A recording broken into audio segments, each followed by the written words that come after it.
Amém. Bom dia a todos. Amém. Queremos dar as boas-vindas a todos vocês, em especial aqueles que estão vindo pela primeira vez, e esperamos que vocês todos se sintam em casa.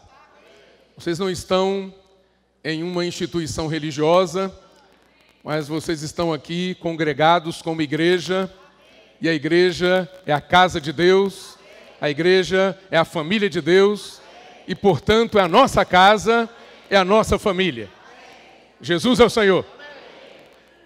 No final, depois os irmãos devem dar algum brinde, alguma lembrança para aqueles que estão aqui pela primeira vez. Os irmãos da recepção depois vão fazer isso.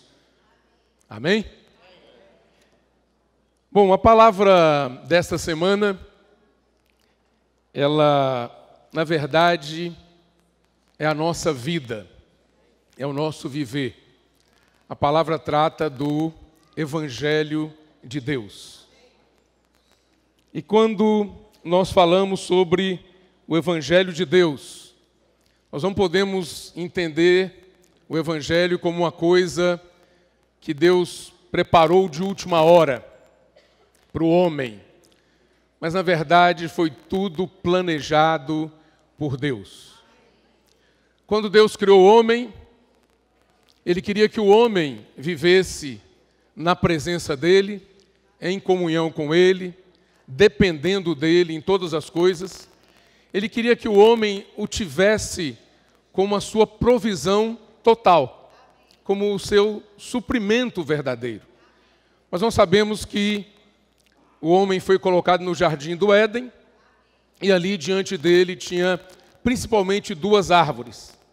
Uma era a árvore da vida, que representava Deus, que queria ser tudo para o homem. Mas a outra era a árvore do conhecimento do bem e do mal. Então o homem se viu diante daquela situação, e ele foi enganado pela serpente, que representava Satanás, e achou por bem, então, tomar do fruto da árvore do conhecimento do bem e do mal. Porque a propaganda que foi feita dessa árvore a ele, era de que ele se tornaria como Deus, conhecedor do bem e do mal. Então ele poderia ter uma vida independente de Deus. Ele não precisaria de Deus para viver. Ele mesmo ia discernir o que é bom, o que é ruim para ele. Ele então viveria sem Deus. Então é uma falsa sensação que o homem teve quando tomou do fruto desta árvore, e todos nós fomos afetados por isso. Quando o homem tomou desse fruto, todos os seres humanos foram afetados por esta decisão.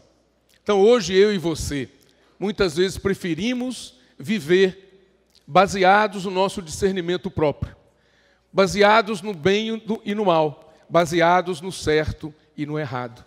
E muitas vezes, por causa disso, não nos voltamos para Deus como nossa provisão, como nosso suprimento, como nosso provedor. Não dependemos dEle, levamos uma vida independente de Deus. Então, essa é a minha história e essa também é a sua história. Mas graças a Deus que Ele preparou uma salvação para o homem.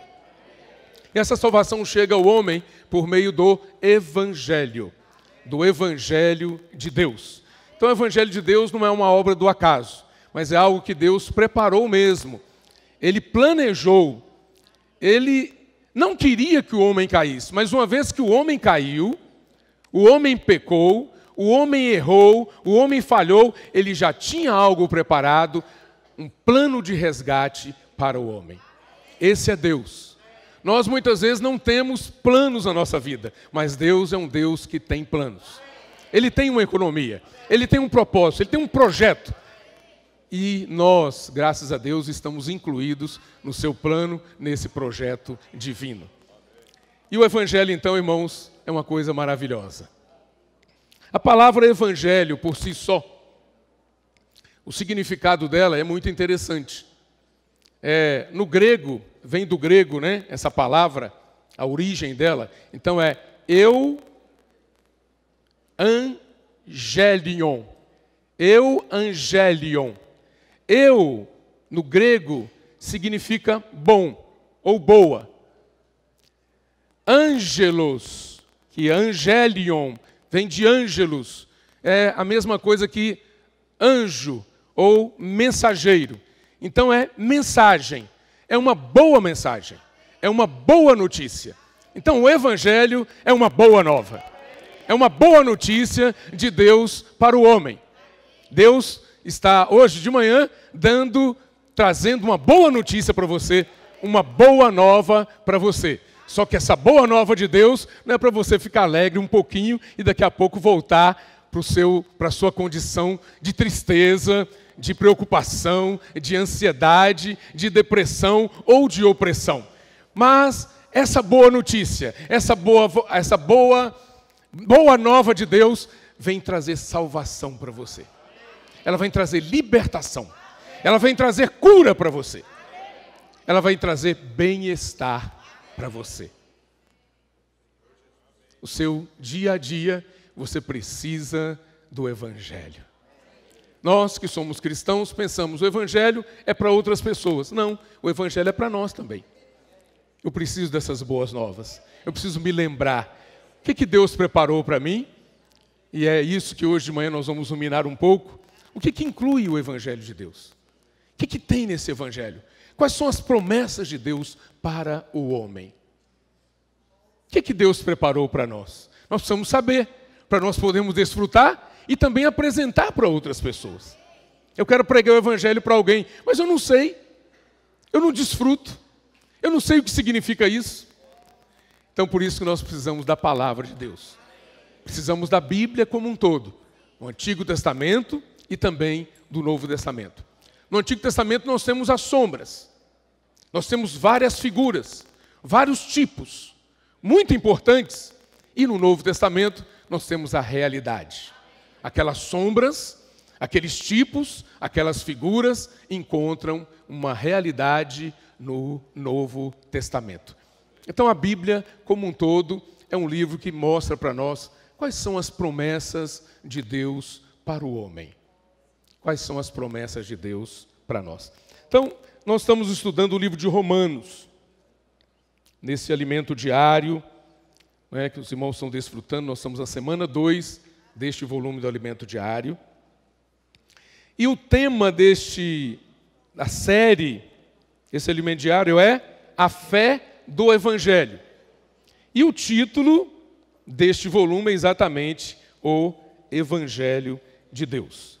As 4 primeiras semanas deste volume tratam do livro de Romanos e as outras 4 semanas, porque são 8 semanas cada volume do alimento diário, as outras 4 semanas tratam do livro de Filipenses.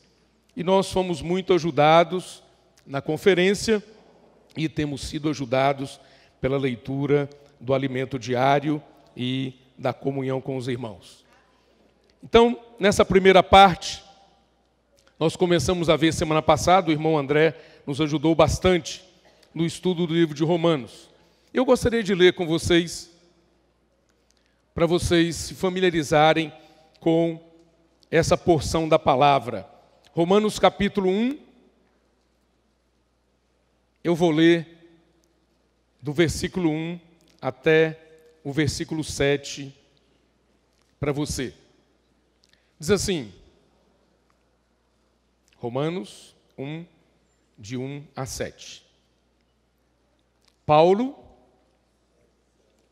servo de Jesus Cristo, chamado para ser apóstolo, separado para o Evangelho de Deus, o qual foi por Deus outrora prometido por intermédio dos seus profetas nas sagradas Escrituras, com respeito a seu filho, o qual, segundo a carne, veio da descendência de Davi e foi designado Filho de Deus com poder, segundo o Espírito de santidade pela ressurreição dos mortos, a saber, Jesus Cristo, nosso Senhor, por intermédio de quem viemos a receber graça e apostolado por amor do seu nome, para a obediência por fé entre todos os gentios, de cujo número sois também vós, chamados para serdes de Jesus Cristo. A todos os amados de Deus que estais em São Paulo, chamados para ser de santos, graça a vós outros e paz da parte de Deus, nosso Pai e do Senhor Jesus Cristo. Vocês viram que eu substituí a palavra Roma por São Paulo, né? Paulo estava se dirigindo aos irmãos ali em Roma e nós estamos aqui tendo comunhão com os irmãos da igreja em São Paulo e algumas igrejas da grande São Paulo. Irmãos, o texto, por si só, traz muita revelação. O irmão André Dong, semana passada, esmiuçou algumas coisas para a gente, no versículo 1, quando Paulo diz assim, servo de Jesus Cristo. Essa palavra servo, você e eu podemos dizer assim, eu sou um servo de Deus, eu sou um servo de Jesus Cristo. Essa palavra servo, ela traz em si um conceito um pouco mais forte. E esse conceito é de escravo. Nós falamos, eu sou servo de Deus, mas muitas vezes nós fazemos a nossa vontade. Um escravo, ele não tem vontade própria. Ele precisa, ele deve fazer, ele só pode fazer a vontade do seu amo, do seu Senhor.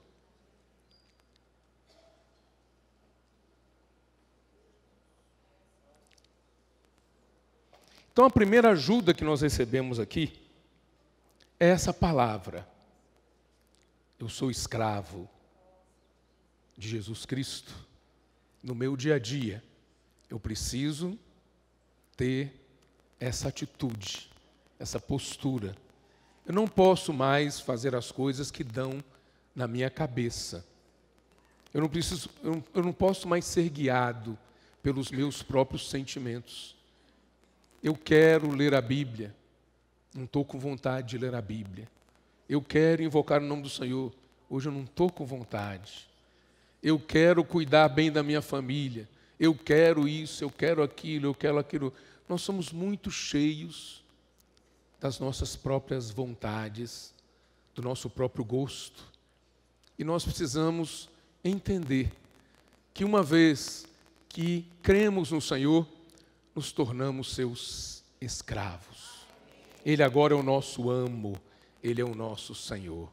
Quando eu e você declaramos, Jesus é o Senhor, eu abri mão da autoridade, do encabeçamento, do governo, da administração da minha vida e entreguei tudo isso para Deus. Ele é o administrador. Ele é quem governa. Ele é quem dita as regras. Ele é quem dita as normas na minha vida.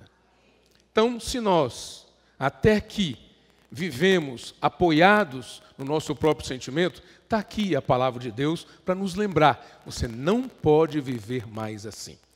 Então nós temos uma oportunidade hoje de nos arrepender. Falar, Senhor, me perdoa, porque vivi assim até agora, mas eu quero me voltar a Ti. Então a palavra de Deus nos dá sempre uma chance, uma oportunidade de novo começo, de arrependimento, de começar de novo, da estaca zero. Você não precisa ficar remoendo o que aconteceu no seu passado. Chega, estabelece um novo marco na sua vida e daqui para frente começa a viver na dependência do Senhor. Aquilo, da forma que Deus realmente deseja, espera que você viva, totalmente voltado para Ele, fazendo a vontade dEle. Senhor Jesus, servo de Jesus Cristo, chamado, eu e você fomos chamados. para ser apóstolo. Apóstolo, a palavra apóstolo quer dizer enviado. Eu e você fomos chamados para ser enviados. Enviados de Deus, enviados por Deus. O enviado, ele não faz aquilo que ele quer, mas ele fala as palavras daquele que o enviou. Quantas vezes nós falamos as nossas próprias palavras? Mas está aqui uma oportunidade de nos arrepender e nos voltar para o Senhor. Separado, nós somos separados para o Evangelho de Deus. E continua o texto. Tudo isso no versículo 1, o irmão André nos ajudou semana passada. E também vimos no alimento diário. Mas o texto prossegue no versículo 2, o qual foi por Deus. O que foi por Deus? O Evangelho de Deus. Foi por Deus outrora prometido por intermédio dos seus profetas nas sagradas Escrituras. Então, há promessas de Deus. Deus prometeu algo para nós. E as promessas dele estão contidas nas sagradas Escrituras. Algumas promessas já foram cumpridas em Jesus Cristo. Outras promessas estão em pleno cumprimento por meio da igreja, que é o corpo de Cristo. E eu preciso saber disso. Deus tem um conjunto de promessas para mim. Eu preciso conhecer, saber quais são essas promessas para viver mais animado, mais entusiasmado, mais alegre, apoiado nas promessas de Deus. Eu não posso viver de acordo com o meu sentimento, de acordo com o que eu fiz de certo ou errado, mas eu tenho que viver apoiado nas promessas de Deus. E Ele que fez a promessa vai cumprir. Ele é o principal encarregado desse assunto. E Ele vai cumprir as suas promessas. Ele já cumpriu na vinda do nosso amado Senhor Jesus Cristo. E continua cumprindo e ainda vai cumprir para fechar totalmente tudo o que Ele prometeu. Tudo vai ser executado. Aos olhos dele já está tudo pronto. Mas aos nossos olhos, que nós somos temporais, as coisas estão em andamento. Então, o que está em andamento hoje, aos meus olhos, aos seus olhos, aos olhos de Deus, já está tudo pronto. Mas nós temos que saber viver o nosso dia a dia hoje, nos voltando sempre para o Senhor. Com respeito a seu filho, esse evangelho, ele não é uma coisa. Esse evangelho é uma pessoa. Esse evangelho é com respeito a seu filho, o qual, segundo a carne, esse filho tem dois aspectos. Segundo a carne, veio da descendência de Davi. Olha que Deus maravilhoso que nós temos, que nos deu um evangelho que entende o ser humano, nos deu um evangelho que é seu filho, segundo a carne, descendente de Davi. Então ele sabe a sua origem, ele sabe a minha origem, ele conhece a nossa condição, ele conhece a nossa fragilidade, ele conhece as nossas fraquezas, as nossas debilidades, porque ele também é segundo a carne. Ele veio, ele nasceu de uma virgem, ele nasceu da Virgem Maria. Ele podia ter vindo como Deus, resolver o problema da humanidade. Ele podia ter vindo como as pessoas gostam de super-heróis. Ele podia ter vindo com uma capa de super-herói e todo mundo ia ficar alegre porque encontrou aquele super-herói que vai resolver o seu problema. Nós, quando eu era criança, eu gostava desses filmes de super-heróis. Porque eu via no filme, aquelas pessoas maltratadas pelos vilões.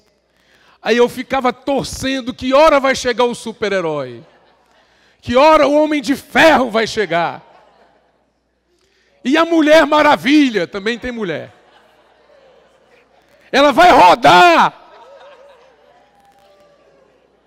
Eu ficava torcendo pela aparição de um super-herói. Deus, Ele poderia ter vindo assim com uma fantasia, fantasiado. Aí o homem ia falar assim, olha, é Deus chegando! Mas Ele foi diferente. Esse super-herói é diferente. Ele tomou a forma de homem. O Vilmar leu para nós aqui e pediu para nós ler, para que nós lêssemos com oração o texto de Filipenses capítulo 2, a partir do versículo 5. Ali tem um sentimento que houve em Jesus, que precisa ser o meu sentimento. Ele veio em forma de homem. Ele abriu mão. Ele não julgou como usurpação o ser igual a Deus. Mas ele vestiu uma roupa de homem. Ele viveu como um homem. Ele teve os sentimentos de um homem. Não só a aparência de um homem, mas o interior era de homem. A fragilidade era de homem. Ele estava andando no meio dos homens. Se ele tropeçasse e caísse, ele ia se machucasse, ia sangrar. Ele sangrava. Ele sentia dores. Ele tinha preocupações. Ele sentia medo. Ele tinha fome. Ele tinha sede. Ele tinha sono. Ele sabe o que é ser homem.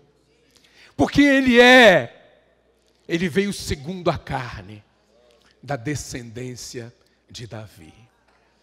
Então, o que eu e você precisamos hoje? Esse evangelho pode suprir. Não tem nada que você passe que ele não possa socorrer você. Nós, muitas vezes, não entendemos uns aos outros, não é verdade? O nosso grau de exigência para com as pessoas é muito elevado. Porque nós julgamos as pessoas pelo nosso padrão.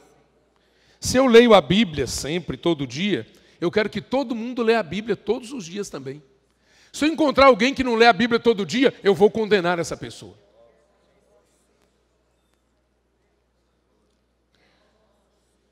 Nós julgamos os outros por nós. E nós, muitas vezes, não conseguimos perdoar o nosso próximo. Pelas falhas, pelas fraquezas. Mas o Senhor Jesus é diferente de nós. Ele perdoa. Ele socorre. Ele veio exatamente para isso. E nós precisamos ter o mesmo sentimento dele. Temos que nos esvaziar o tempo todo. Sim, continue lendo a Bíblia. Não precisa relaxar na sua leitura da Bíblia, na sua busca ao Senhor. Porque os outros não estão lendo, eu também vou parar de ler. Porque os outros não se reúnem, não vêm para as reuniões, eu também vou parar de me reunir. Porque os outros não participam das conferências, eu também não vou lá mais. Não, nós devemos continuar mantendo a nossa busca ao Senhor. Aliás, se nós mantivermos a nossa busca, Deus vai ter mais facilidade de trabalhar em nós. Se não tem busca, a resistência vai ser maior. Deus quer trabalhar em você, mas encontra uma terra dura. Uma terra que resiste. Não deixa entrar água. Não deixa entrar riquezas de adubo. Não deixa entrar nada que queira melhorar essa terra. Então, por isso que nós precisamos continuar com o espírito de busca.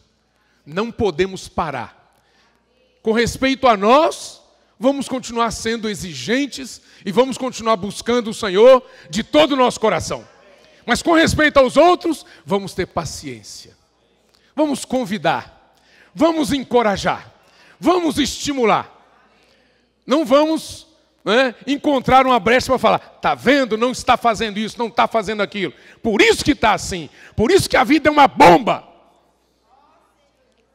Não, as pessoas precisam encontrar a nós, pessoas com o mesmo sentimento que houve também em Cristo Jesus. Temos que nos esvaziar. Olha que a nossa vida da igreja vai ser muito mais agradável, mais saudável, quando nós olharmos para as pessoas com o mesmo sentimento que houve também em Cristo Jesus. Ele era Deus, mas não julgou como usurpação a ser igual a Deus, o ser igual a Deus. Eu não sou Deus, mas muitas vezes acho que sou alguma coisa.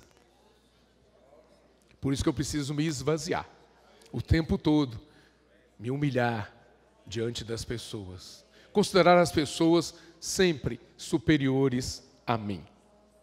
Esse Filho de Deus que compõe esse evangelho, esse filho é segundo a carne, veio da descendência de Davi e foi designado Filho de Deus com poder, segundo o Espírito de santidade, pela ressurreição dos mortos, a saber, Jesus Cristo, nosso Senhor. Ele não era apenas filho do homem para entender o homem. Ao mesmo tempo que ele era homem, ele também era Deus. Por quê? Porque ele não veio só para lidar com os meus problemas, mas ele veio também para me encher com a vida dele. Por um lado, limpa. Por um lado, resolve os problemas. Cura, liberta, santifica, justifica. Me torna uma pessoa, um vaso limpo. Mas não só isso, ele quer encher esse vaso com a vida dele. Para quê? Para que todo esse trabalho que ele fez na cruz, por mim e por você, não seja só um trabalho objetivo, um trabalho fora de nós, mas agora seja um trabalho dentro de nós. Quando ele ressuscitou, ele se tornou o Filho de Deus, por isso que o Senhor Jesus, ele foi designado Filho de Deus pelo Pai, exatamente no momento da sua ressurreição. Sabe por quê? Eu vou falar para você por quê. Para ele ser o primogênito entre muitos irmãos. Ele foi designado Filho de Deus para que aquela vida de Deus que estava em um único homem não ficasse concentrada naquele único homem. Ele era o unigênito do Pai. Ele era o filho unigênito do Pai. Mas o Pai queria ter muitos filhos. Por isso que na sua morte e na sua ressurreição, ele se tornou o primogênito. Aí ele foi designado Filho de Deus com poder. Agora, essa vida que estava concentrada nele, está disponível para mim e para você. Porque ele se tornou o Espírito. E essa vida se multiplicou, se tornou disponível. E nós que cremos no Senhor, passamos a receber essa vida também. Então, tudo que ele passou, todo o seu viver humano, todos os seus sofrimentos, incluindo a sua morte, a morte maldita, uma morte de cruz, todo aquele escárnio que ele sofreu, durante as horas que ele esteve ali na cruz, ele foi testado pelo homem, ele foi julgado pelos homens, ele foi condenado pelos homens, e ele ainda assim ali na cruz, ele falou: Pai, perdoa-lhes, porque não sabem o que fazem. Ele passou por tudo aquilo, mas tudo isso se tornou disponível para mim e para você. O viver humano elevado, os sofrimentos dele, a sua morte, que terminou com o pecado, com os pecados, com o mundo, com a carne, com o velho homem, com a velha natureza. Terminou, pôs fim em tudo isso. A morte dele está dentro de nós. Não temos desculpa a dar. Eu sou vencido por isso. Eu sou derrotado por aquilo. Basta nos voltarmos para o Senhor. Basta invocarmos o nome do Senhor. E está tudo disponível dentro de você. Para você vencer toda e qualquer situação. Seja ela física, seja psicológica, seja espiritual. Porque ele venceu tudo. E ele não ficou na morte. Quando Satanás falou assim: destruí Deus, acabei com Deus. Aí ele não sabia que Deus tinha um plano. que no plano de Deus incluía e contemplava a ressurreição daquele homem. Aquele pequeno homem que parecia frágil. Ele não ficou no túmulo, mas ele ressurgiu. Ele ressuscitou. Ele venceu a morte. Aquele item que o homem mais temia. O homem vive com medo da morte, mas ele venceu o último inimigo, que é a morte. Essa vitória está dentro de você. Esse é o evangelho que eu e você precisamos ouvir. E precisamos aplicar e viver de acordo com ele. Não só ele ressuscitou, mas o Senhor o ascendeu. E ele está sentado à destra do Pai. Você vive aqui na terra, mas você não precisa se envolver com as coisas da terra, porque você já está sentado. Eu também, nos lugares celestiais, em Cristo Jesus.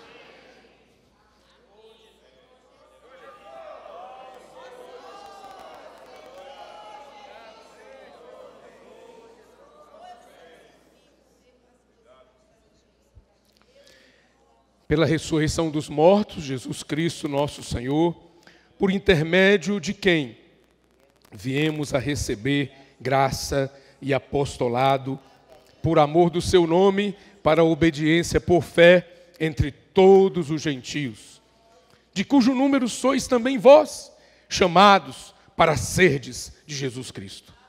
A todos os amados de Deus, que estais nas diversas cidades, chamados para serdes santos, graça a vós outros e paz da parte de Deus nosso Pai e do Senhor Jesus Cristo.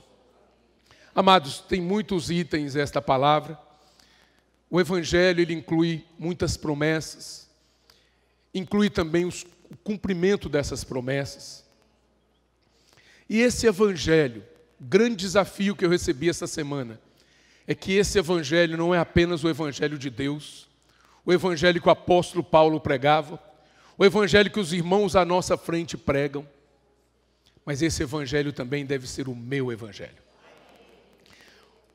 Por isso, no capítulo 2 de Romanos, versículo 16, nós lemos: no dia em que Deus, por meio de Cristo Jesus, julgar os segredos dos homens, de conformidade com o meu Evangelho. Esse é o grande desafio do Senhor para nós, nesta palavra. Esse Evangelho de Deus, esse Evangelho de Paulo, dos demais apóstolos, dos irmãos que estão à nossa frente, é também o nosso Evangelho. É o seu Evangelho. E você precisa conhecer bem esse Evangelho. E esse Evangelho não começou no Novo Testamento. Ele começou lá no Antigo Testamento. Por isso que nós precisamos entrar na palavra de Deus. O irmão essa semana nos mostrou, lá em Gênesis capítulo 3, versículo 15, um texto maravilhoso, que alguns de nós já desfrutamos no passado, mas aos poucos fomos perdendo contato com ele. Mas aqui, nesse versículo, nós já temos o Evangelho de Deus, nós já temos a promessa de Deus. Aqui diz o seguinte: o Senhor estava falando depois que a serpente enganou Eva. Eva tomou do fruto da árvore do conhecimento do bem e do mal e deu para o marido dela, e ele também tomou. Aí o Senhor, Deus, trouxe uma palavra, que é a palavra que ainda opera até os nossos dias. Ele diz: porém inimizade entre ti e a mulher, entre a tua descendência e o seu descendente. Este te ferirá a cabeça, e tu lhe ferirás o calcanhar. Aqui nós temos duas descendências. Uma descendência ia ferir a cabeça de outra, e a outra descendência feriu o calcanhar da outra. Então, quem são esses dois descendentes aqui? Nós sabemos que é Cristo, que Ele realmente, na sua morte, quando Ele estava ali morrendo, Ele destruiu Satanás. Ele pisou na cabeça de Satanás. E a outra descendência é a da serpente, que vive cutucando o povo de Deus, mordendo o calcanhar, provocando, tentando. Ele sabe qual é o seu ponto fraco e ele vem te perturbar. Mas esse Satanás já foi derrotado. Nós precisamos tomar posse dessa vitória a todo instante. Ele foi derrotado não somente por Cristo, mas ele é derrotado também pela igreja. Como é que é aquele versículo, Vilmar? Que em breve é Romanos que fala? Romanos 16. Não é isso, Abraão? O último versículo. Último capítulo, né, de Romanos. Versículo 20. Capítulo 16 de Romanos, versículo 20. E o Deus da paz, em breve, esmagará debaixo dos vossos pés a Satanás. A graça de nosso Senhor Jesus seja convosco. Gente, o Senhor Jesus já fez essa obra de destruição. Ele já pisou na cabeça da serpente. Ele já destruiu Satanás. Hoje a igreja continua fazendo essa obra. E um dia essa obra vai ser definitiva. Mas a cada dia, eu e você precisamos tomar posse dessa vitória. Nós não podemos nos render. Falar, eu sou fraco, eu sou um coitado, ninguém cuida de mim. O que vai ser de mim? Não, toma posse dessa vitória. Está no seu espírito. Invoca o nome do Senhor. Desfruta do Senhor. Aplica essa palavra. Se apropria dela. E aí você vai ter esta realidade. E uma palavra também nessa semana que mexeu, eu creio que com todos nós, foi aquele episódio de Números capítulo 21. Eu gostaria de ler para você. Números capítulo 21. É muito interessante esse episódio, que mostra que nós gostamos de complicar as coisas, mas Deus é muito simples. Ele nos dá soluções bem simples, bem práticas, possíveis de serem executadas. Então aqui, capítulo 21 de Números, a partir do versículo 4, nós sabemos que o povo de Israel vivia reclamando, murmurando. O versículo 4 diz assim: então partiram do Monte Or pelo caminho do Mar Vermelho, a rodear a terra de Edom, porém o povo se tornou impaciente no caminho. Esse povo é diferente de nós? Nós estamos a caminho. O povo se tornou impaciente, e o povo falou contra Deus e contra Moisés. Porque nos fizeste subir do Egito, para que morramos neste deserto, onde não há pão nem água, e a nossa alma tem fastio deste pão vil. Então o Senhor mandou entre o povo serpentes abrasadoras que mordiam o povo. E morreram muitos do povo de Israel. Veio o povo a Moisés e disse: havemos pecado, porque temos falado contra o Senhor e contra ti. Ora ao Senhor, que tire de nós as serpentes. Então Moisés orou pelo povo. Disse o Senhor a Moisés: faça uma serpente abrasadora, põe-na sobre uma haste, e será que todo mordido que a mirar, que olhar para ela, viverá. Fez Moisés uma serpente de bronze e a pôs sobre uma haste. Sendo alguém mordido por alguma serpente, se olhava para a de bronze, sarava. Sendo alguém mordido por uma serpente, se olhava para a de bronze, sarava. Amado irmão, amada irmã, nós precisamos olhar para quem? Vamos abrir em João, capítulo 3, para você ver para quem você deve olhar. Versículo 14.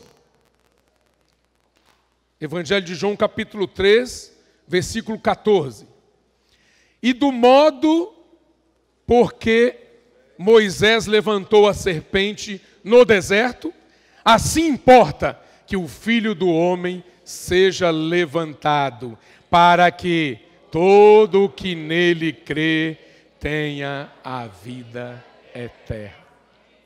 Viverá, tenha a vida eterna.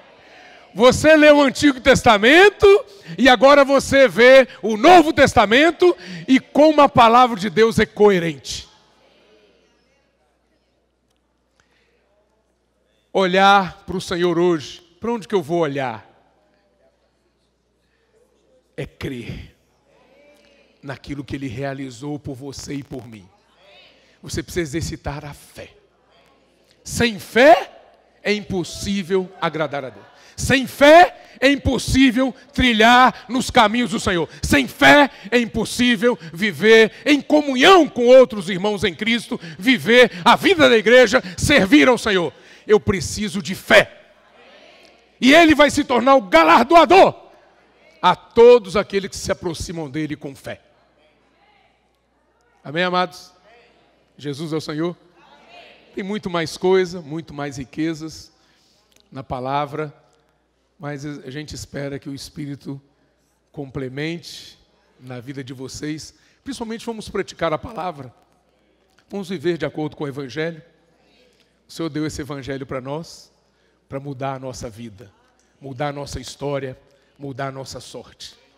E esse Evangelho precisa ser o seu Evangelho, para mudar a vida, mudar a situação, mudar a sorte das pessoas que vivem próximas a você.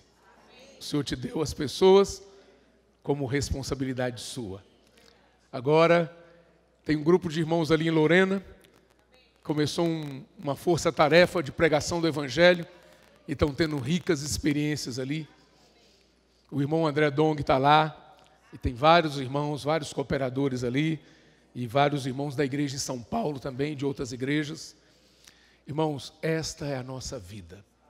Levar o Evangelho, com todas essas promessas, com todos esses cumprimentos de promessas, com todas essas riquezas, com todas essas verdades, para as pessoas.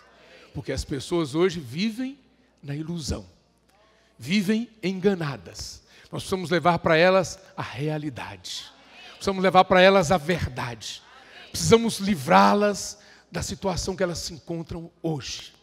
Precisamos dar uma saída para elas. E o Senhor nos deu essa saída.